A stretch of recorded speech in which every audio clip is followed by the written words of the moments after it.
नमस्कार दोस्तों, कैसे हैं आप सब। मैं रोहित दीक्षित एसएससी चर्चा पर एक बार फिर से आप सभी का स्वागत करता हूं। जैसा कि आप देख रहे हैं, आज हमारा 28वां सेशन है। 28वां यानी 28। तो चलिए चर्चा शुरू करते हैं। सीएचएसएल की परीक्षाएं चल रही हैं और आप सभी को मैं एक जैसे होता है ना कि मैंने आपको सारी चीज़ें उपलब्ध कराई हैं। हर तरह के प्रश्न, हर तरह के क्वेश्चन कैसे बनते हैं, कैसे होते हैं, सारी चीज़ें। तो चलिए देखते हैं भाई किस तरह के क्वेश्चन है और कैसे हमें करना है इनको। और प्रीवियस ईयर के क्वेश्चन भी हैं और जो अभी चल रहे हैं, हमारे परीक्षाएं चल रही हैं, उनके आधार पे भी हैं। तो चलिए देखते हैं। लेकिन आगे बढ़ने से पहले सेशन को एक बार लाइक करिए, सब्सक्राइब करिए, शेयर करिए और लोगों तक पहुंचाइए। ठीक, चलिए शुरू करते हैं, देखते हैं। पहला प्रश्न, किसी लड़के से एक संख्या को 50 से गुणा करने के लिए कहा गया और उसने गलती से 30 से गुणा कर दिया, जिससे उसका उत्तर सही उत्तर से 400 कम आया। तब वह संख्या बताइए जिससे उसे गुणा करना था। A boy was asked to multiply a number by 50 and he multiplied by 30 by mistake, so that his answer was 400 less than the correct answer. Then find the या tell the number by which he had to multiply. Okay, बहुत बढ़िया। ऐसे question के लिए कोई trick विरिक नहीं होती है, लेकिन आप फिर ट्रिक याद रखो या फिर क्वेश्चन याद रखो तो ऐसे नॉर्मली समझिए। देखिए ऐसा है, एक संख्या हमने ले ली ऐसे, ठीक। इस संख्या में उससे कहा गया था भैया 50 से गुणा करने को, इंटू 50, लेकिन उसने गलती से 30 से गुणा कर दिया, 30 से, जिससे उसका उत्तर 400 कम हो गया। कितना कम हो गया? 400। समझिए, जिससे उसका उत्तर 400 कम हो गया। अच्छा, संख्या एक ऐसी होनी चाहिए, कोई भी एक नॉर्मल संख्या कुछ भी हो, तो हम एक संख्या ऐसी ले लेते हैं जो जिनसे गुणा किया गया, यानी 50 और 30 से, तो इनका एलसीएम ले लें, इनका एलसीएम। तो एलसीएम आ गया है 150। कितना आ गया? 150। 150, ठीक। इसका मतलब एक संख्या हमने रेशियो में लिए 150, 150 से गुणा करने को कहा गया, 150 में 50 से और इन्होंने 30 से कर दिया, ठीक। देखते हैं, जरा देखते हैं। तो ये हो गया 7500 और ये हो गया 4500, ठीक। अब देखिए उत्तर तो कम हो गया, बेशक कम हो गया। कितना कम हुआ है? 3000। उत्तर कम हो गया 3000 और 3000 रेशियो में कम हुआ है, और ऐसे कितना कम हुआ है? 400। तो 3000 की वैल्यू 400, ठीक। 0 0। 30 रेशियो की वैल्यू 4, तो 1 रेशियो की वैल्यू 4/30। लेकिन हमें तो संख्या निकालनी है, यानी हमें 150 रेशियो की वैल्यू निकालनी है। तो 150 बराबर क्या होगा? 4/30 इंटू 150, 3 5 5 चौको 20, यानी वो संख्या आ गई 20, ठीक। समझ गए आप? बहुत आसानी से, और ऐसे ही इसको करना है, कोई भी अलग तरीके से नहीं करना है कि हाँ। देखिए ये तरीका क्या है, जैसे कभी कभी ऐसे प्रश्न आ जाते हैं जिसमें आपसे पूछता है एक संख्या को, जैसे बोल दिया किसी संख्या को 3/5 से गुणा करना था, ठीक, और गलती से उसने 5/3 से कर दिया, ठीक। तो ऐसा है ना, ये 5 और 3, इनका एलसीएम क्या होगा? 15, यही लेना है 15। अब करिए, देखो 5 तिया 15, 3 तिया 9, 3 बचे 15, 25। उत्तर हो गया ज्यादा, तो हमने देखा कितना ज्यादा हो गया? 16। हाँ, 16 ज्यादा हो गया। 16 ज्यादा रुपयों में कितना ज्यादा हो गया, या संख्या में जितना ज्यादा उसके बराबर। समझ गए? तो 15 की वैल्यू निकाल लेंगे। इस तरह से ये प्रश्न हो जाते हैं। अगला प्रश्न, 2300 और 3500 को किस बड़ी से बड़ी संख्या से विभाजित किया जाए कि क्रमशः 32 और 56 शेष बचे? बहुत बढ़िया, बहुत बढ़िया। 2300 और 3500 को किस बड़ी से बड़ी संख्या से विभाजित करें? By what greatest number should 2300 and 3500 be divided so that the remainder are 32 and 56 respectively? ठीक, ऐसा है, कह रहा 2300 और 3500 को किस बड़ी संख्या से विभाजित करें कि शेषफल 32 और 56 शेष बचे? भैया एक चीज ध्यान रखना, शेषफल क्या होता है? देखिए, जब हम 2300 को विभाजित कर रहे थे तो 32 शेषफल आ रहा था, तो 32 ज्यादा था ना, हटा दिया तो कितना आ गया है, 8, 6 और यहां पर 2 और 2, यानी अब यह संख्या पूर्णतया कट जाएगी, 3268। ठीक है, दूसरा देखते हैं, 3500, इसमें 56 बच रहा था, 56 घटा दो, 10 में 6 गया 4, 9 में 5 गया 4, 4 और 3, ये हो गया। ठीक, ये हो गया। ठीक, अब क्या हुआ समझिए, ऐसा ये दोनों चीजें हो गई, ये दोनों चीजें हो गई। अब ये संख्याएं दोनों ऐसी हैं, बड़ी बड़ी संख्या से कट जाएंगी, तो बड़ी से बड़ी संख्या का मतलब हमें निकालना है 2268 और 3444 का, 2268 और 3444 का, 2268 और 3444 का HCF क्या निकालना है, HCF 2268 और 3444 का HCF निकालना है। ठीक, निकालते हैं भाग विधि से। कैसे, 2268 को से डिवाइड करते हैं 3444 को, एक बार जाना चाहिए। 2268 देखते हैं, 14 में 8 गया 6, 3 बचा, 13 में 6 गया तो 7 बचेगा, 13 में 6 गया तो 7। ठीक, और यहां बचेगा 3, 3 में 2 गया 1, 3 में 1176। इसको फिर से हम भाजक बना लें और इस वाले भाजक को लेकर आए डिवाइड करने के लिए, 2268। ठीक, 1176, 8 में 6 गया 2 और 16 में 7 गया 9 और यहां बचेगा 1092। इसको फिर से डिवीजर बना लें और ये यहां लेकर आए 1176, एकम 1092। ठीक, 6 में 2 गया 4 और इधर बचेगा 8, 84। फिर से इसको डिवीजर बनाया और 1092 इधर लेकर आए, 1092 इधर लेकर आए। ठीक, एकम 84। ठीक, समझ गए आप लोग, भाग दे रहे हैं तो 9 में 4 गया 5, 10 में 8 गया 2, 252। ठीक, अब जाना चाहिए 3 बार, 3 चौको 12, 1 3 बटी 24 और 1 25। बहुत बढ़िया, ये हो गया। जो अंतिम विभाजक है वही हमारे प्रश्न का उत्तर है, 84। ठीक, समझ गए आप, बहुत अच्छा कि आप समझ गए। ठीक, अब हम आगे बढ़ रहे हैं। देखिए, आपको मैंने क्या बताया, आपको मैंने बताया है बेसिक तरीके से बिल्कुल भाग विधि से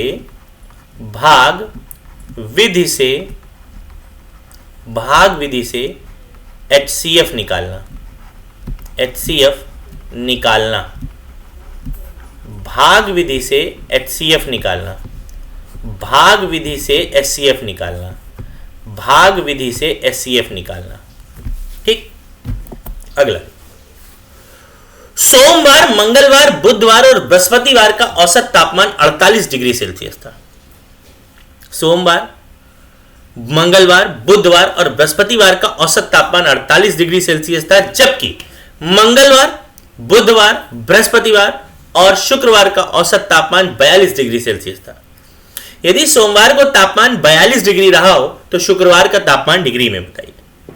the average temperature for Monday, Tuesday and Wednesday and Thursday was 48 degree centigrade. The average temperature for the Tuesday, Wednesday, Thursday and Friday was 52 degree. If the temperature on Monday was 42 degree, then find the temperature on Friday in degree. ऐसा है कि जब हम total निकालते हैं, total, तो उसको हम एवरेज का मल्टीप्लाई नंबर से करते हैं। ठीक, यानी योग बराबर औसत इंटू संख्या, योग बराबर औसत इंटू संख्या। ठीक, करते हैं, जरा पहले मैं देख लूंगा आपको विजिबल हो रहा हो कि नहीं। बिल्कुल सही, विजिबल हूं। देखते हैं, कह रहा है सोमवार, मंगलवार, बुधवार और बृहस्पतिवार का औसत तापमान 48 था, 4 थे, यानी 192 डिग्री सेंटीग्रेड। ठीक, जबकि मंगलवार, बुधवार, बृहस्पतिवार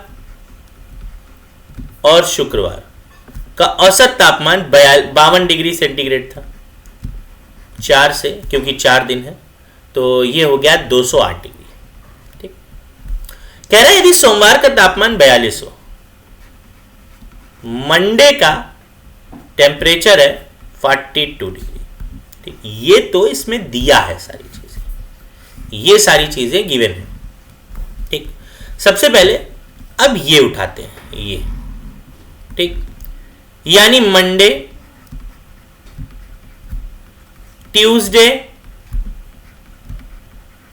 वेंसडे, थर्सडे का एवरेज टेम्परेचर 192, जिसमें से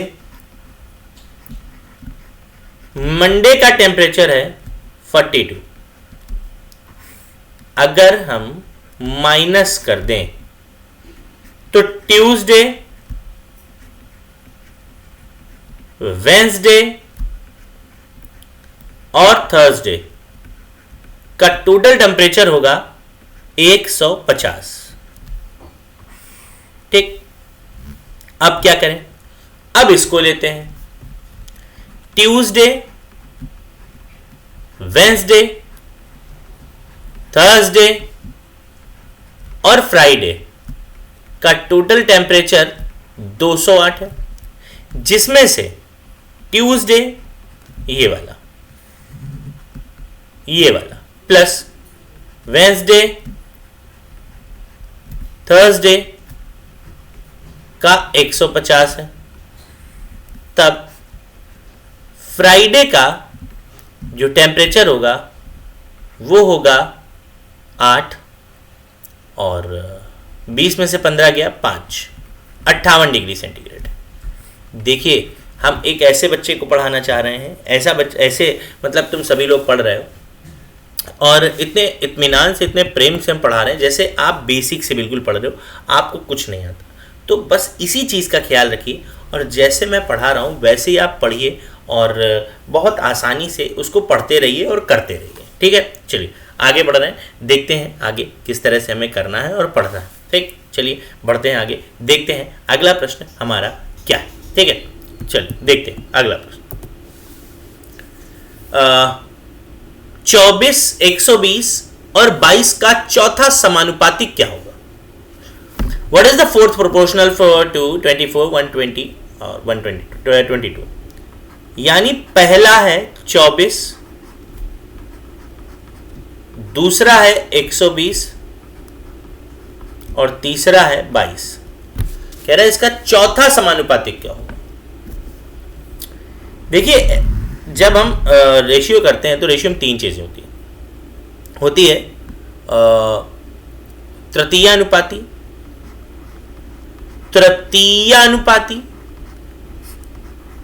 जिसको थर्ड प्रोपोर्शनल बोलते हैं, होता है चतुर्थानुपाती, ठीक, होता है मध्यानुपाती,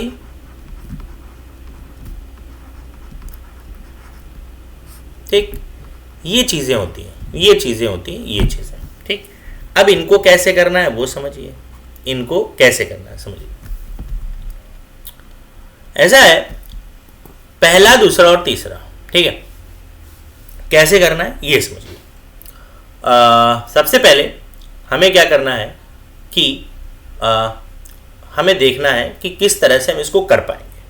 चतुर्थानुपाती यानी चौथा समानुपातिक का फॉर्मूला होता है B इंटू सी अपॉन ए, ठीक, यानी ये A हो गया, ये B हो गया और ये C। तो B कितना है? 120, सी कितना है 22 और ए कितना है 24, 24 5 22 पंचे 110 और यही हमारा आंसर। तो चतुर्थानुपाती का फॉर्मूला मैंने बताया BC अपॉन ए। अब मध्यानुपाती और तृतीयानुपाती का फॉर्मूला आप निकालेंगे और लिखेंगे और ये आपको मिलेगा कहां, रेशियो एंड प्रोपोर्शन में, यानी अनुपात और समानुपात के चैप्टर में। ठीक है, चलिए आगे बढ़ते हैं। सोना पानी से 19 गुना भारी है और तांबा पानी से 9 गुना भारी है।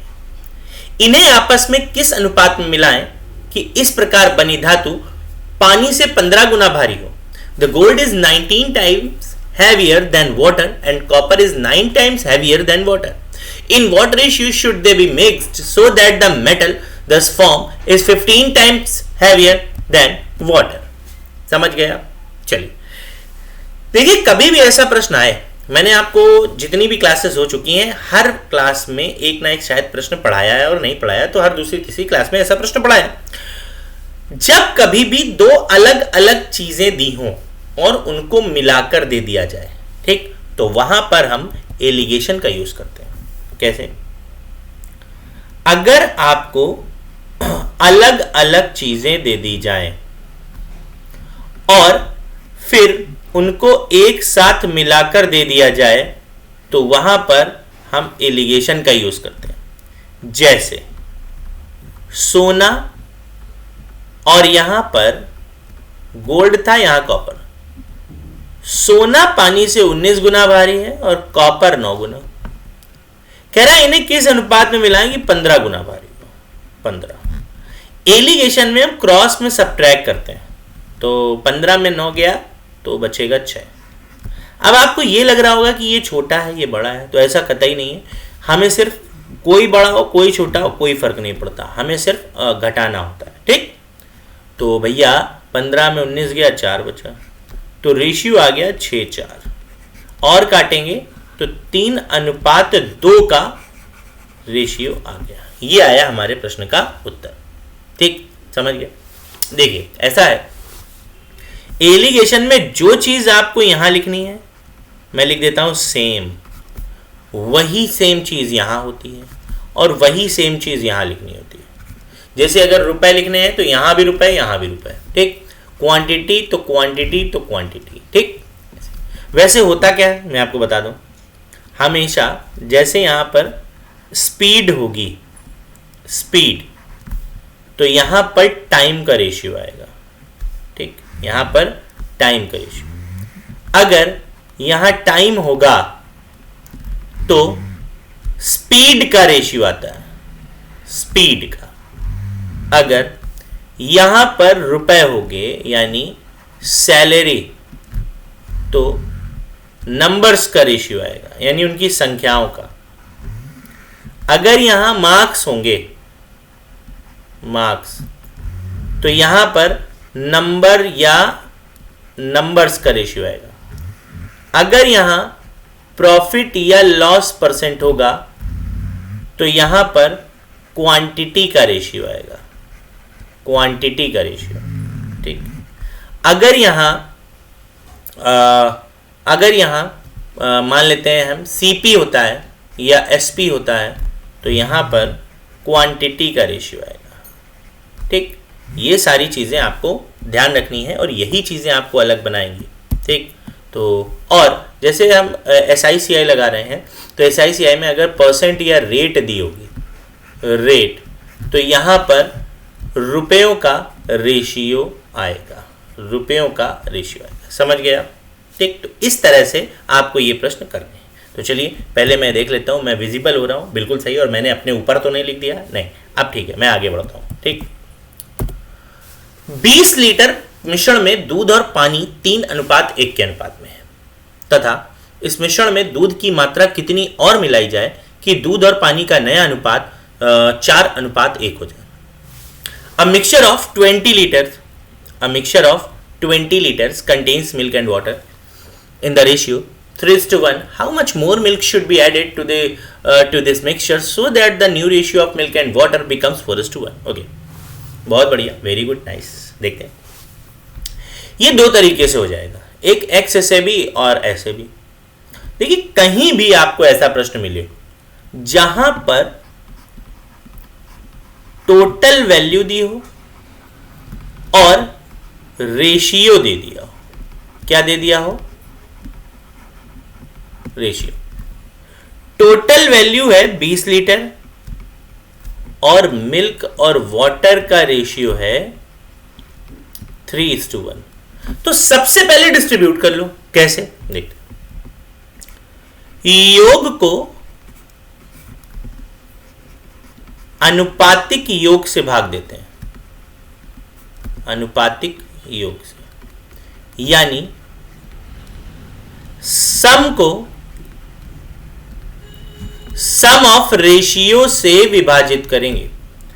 तो सम है 20 और सम ऑफ रेशियो है 4, यानी अनुपातिक योग 4। 5 आ गया, तो इस 5 का उठाकर एक बार 3 में गुणा तो मिल्क आ जाएगा 15 लीटर, और एक बार 1 में गुणा तो वाटर आ जाएगा 5 लीटर। ठीक, ये हो गया। अब मिल्क और वाटर ये 15 और ये 5, लेकिन हमें 4:1 करना है।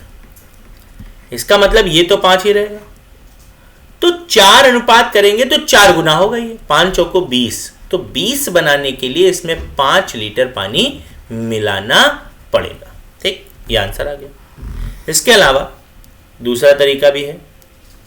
दूसरा तरीका ये है कि दूध और पानी 15/5 लीटर हो गया।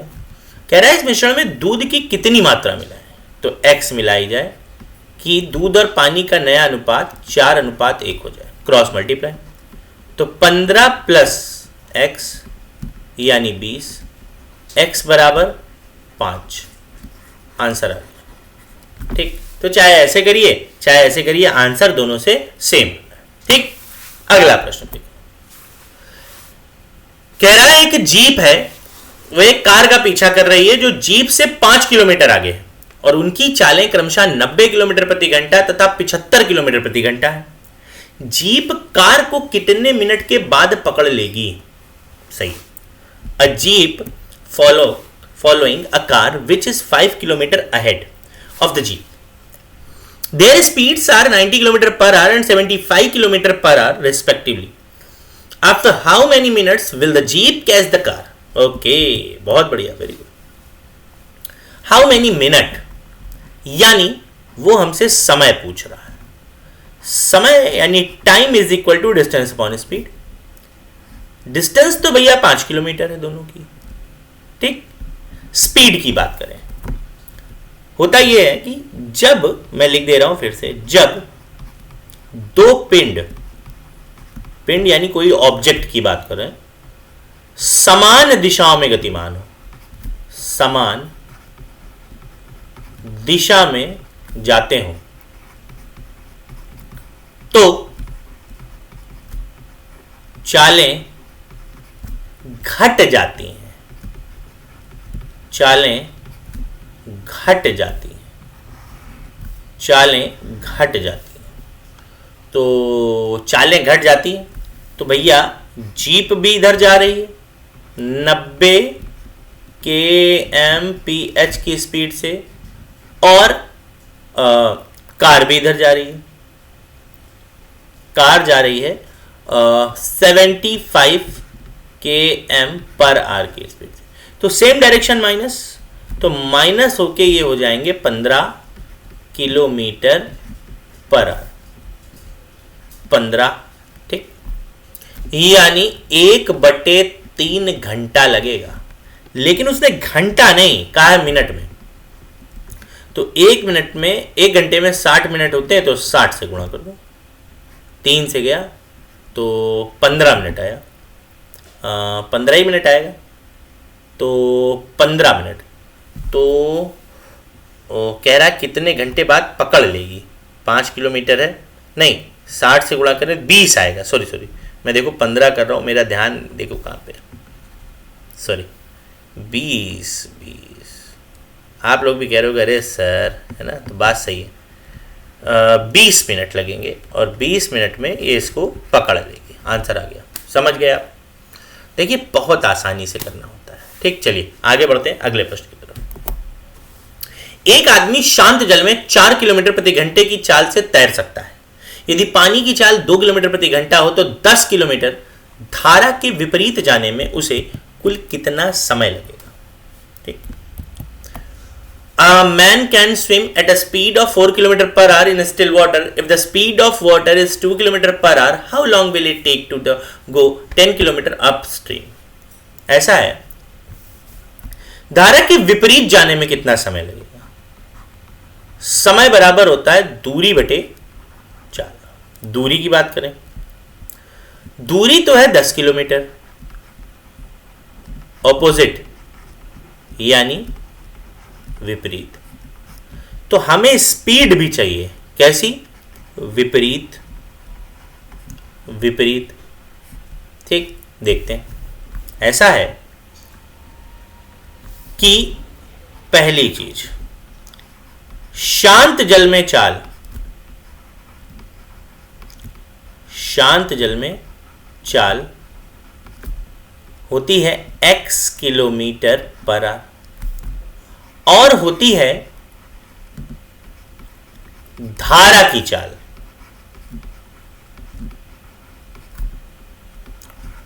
y kilometre per hour. तो क्वेश्चन में दो चीजें आती हैं, धारा की दिशा में चाल, धारा की दिशा में चाल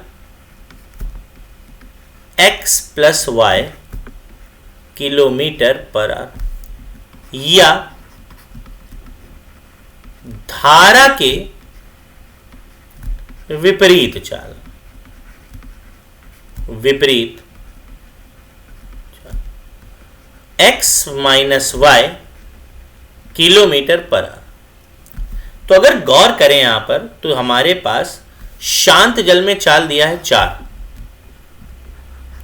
और धारा की चाल यानी पानी की चाल दी है 2, तो धारा के विपरीत क्या हो जाएगा? 4 माइनस 2 यानी 2, तो कितना हो गया? 5 घंटा। आंसर आपके सामने है, 5 घंटे लगेंगे और 5 घंटे में धारा के विपरीत वो 10 किलोमीटर चला जाएगा। ठीक, चलिए आगे बढ़ते हैं, देखते हैं हमारा अगला प्रश्न क्या हो सकता है। एक रेलगाड़ी 125 मीटर लंबी है, वह किसी पेड़ को 30 सेकंड में पार कर जाती है, तो रेलगाड़ी की चाल बताइए। A train is 125 metre long if sorry मैंने यहाँ ट्रेन लिखना चाहिए था, शी लिख दिया, सॉरी। If cross a tree in 30 second then find the speed. Speed is equal to distance upon time. Distance है 125 मीटर और 30 सेकेंड में पार कर जाती है, तो चाल बतानी है 30 सेकेंड में। ठीक, 30 सेकेंड। अब मेरी बात बहुत ध्यान से सुनिएगा, यहां पर हमसे वो कह रहा है कि चाल बताइए। देखिए मीटर में ये भी है और ये भी सेकेंड में है, ये भी सेकेंड में, तो जो चाल निकलेगी ना वो मीटर पर सेकेंड में आएगी। सॉरी, हाँ, तो हमें तो किलोमीटर में बताना है, तो किलोमीटर पर आवर में बदलने के लिए 18/5 से गुणा करते हैं। देखिए कर दिया, 6 तिया 18, 6 पंचे 30, 25 नवैया 25 पंचे 5 तिया 15, 15 किलोमीटर पर आवर आ रही है। ठीक, आगे कैसे फिर से चेक कर लेते हैं, सही है कि नहीं। 6 से काटा 3 बार, 6 से काटा 5 बार, ठीक है। और 5 25, 25 से काटा 5 बार, 5 तिया 15, सही है, 15 किलोमीटर पर आवर। ठीक, तो हो गया बस। तो बस आज के लिए इतना रखते हैं, आपसे मुलाकात करते हैं अगले वीडियो में। लेकिन सेशन को लाइक करिए, सब्सक्राइब करिए, शेयर करिए, और आपको मैं बता दूं कि आप ऐसे ही जुड़े रहिए और भी लोगों को जोड़ने का प्रयास करिए। देखिए ऐसा है, जब तक हमारा परिवार बड़ा नहीं होगा तब तक हम लाइव सेशन नहीं ले पाएंगे। तो सेशन को लाइक करिए, सब्सक्राइब करिए, शेयर करिए और लोगों तक पहुंचाइए। और ऐसा कर दीजिए कि इतने सब्सक्राइबर हो जाएं, इतना बढ़िया हो जाए कि मैं अगले संडे को ही लाइव ले पाऊँ। ठीक है, मिलते हैं आपसे अगले वीडियो में, तब तक के लिए थैंक यू, नमस्कार।